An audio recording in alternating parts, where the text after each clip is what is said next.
আজকে অক্ষয় তৃতীয়া, যার কারণে আমি একটু বাজারে গেছিলাম। বাজারে গিয়ে দেখলাম চিংড়ি মাছ খুবই সস্তা।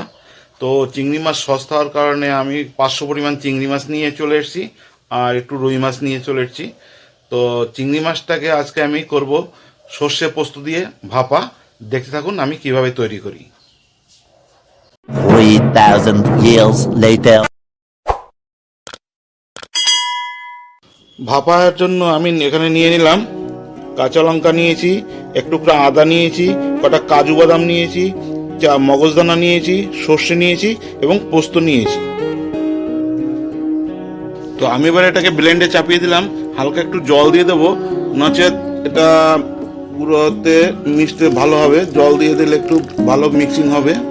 একটু জল দিয়ে দিলাম, এরপর আমি ঢাকনাটা লাগিয়ে দিচ্ছি, দিয়ে তো আমার পেস্ট করা হয়ে গেছে। দেখে নিন, পেস্টটা খুব সুন্দর হয়েছে। এবার এটাকে আমি নামিয়ে নিচ্ছি পরবর্তী পেস্টটা তৈরি করার জন্য।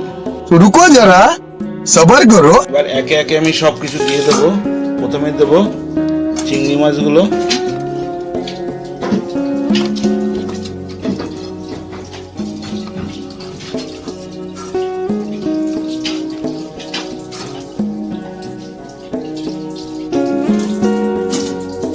এবার দিয়ে দাও এর মধ্যে হলুদ গুঁড়ো দিয়ে দাও একটু, হাফ চামচ।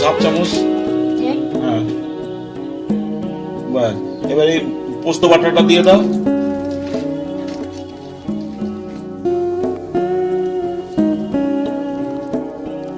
পোস্ত বাটাটা দিয়ে দাও সব।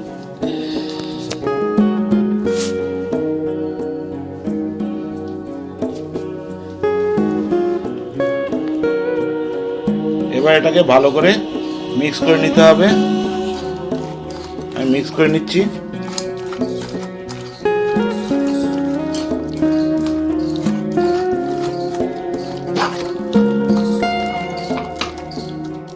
আমার মিক্স করা হয়ে গেল। এবার এর ভিতরে দিয়ে দেবো আমি কাঁচা সর্ষের তেল।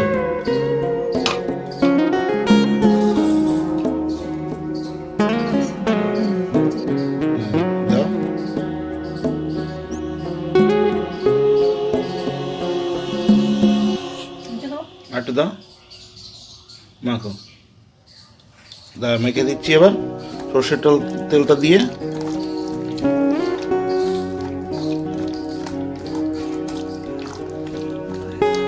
এর একটা সেন্টই আসবে আলাদা। সর্ষের তেল দিয়ে ভাপা খেতে দুর্দান্ত লাগে।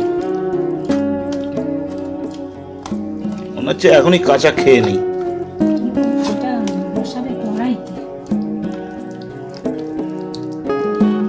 এবার এটা ঘন হয়ে গেছে, এটাকে পাতলা করার জন্য আমি পোস্ত বাটার যে জলটা আছে সেটা দিয়ে দেবো।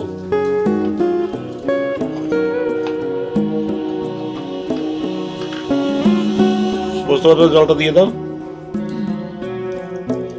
দিয়ে দাও সব।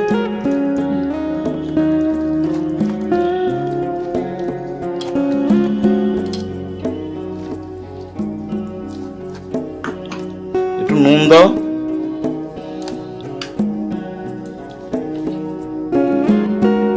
নুন দেবে আর একটু মিষ্টি দেবে।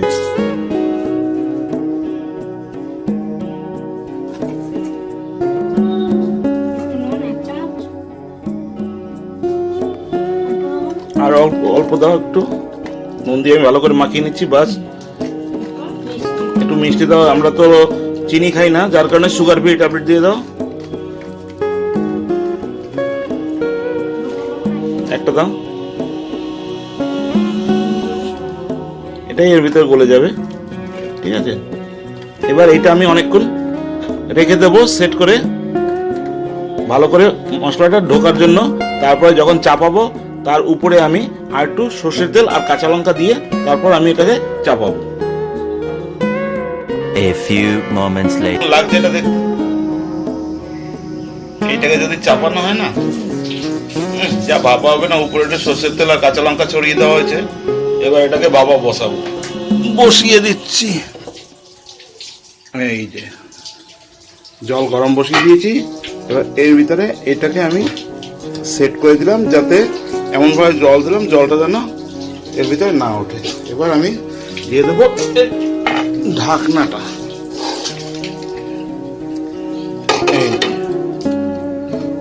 পুরো ঢাকনা দিয়ে দিলাম একদিক থেকে।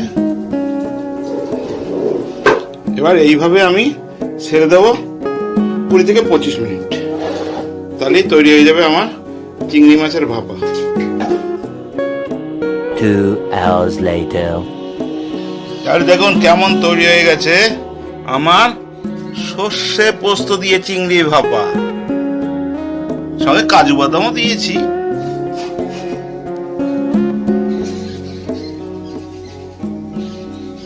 কি জিভে জল চলে এলো তো?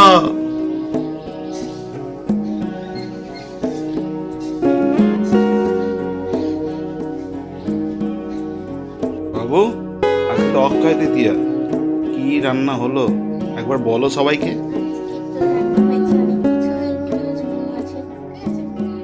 একটু জোরে বলো, শুনতে পাচ্ছি না।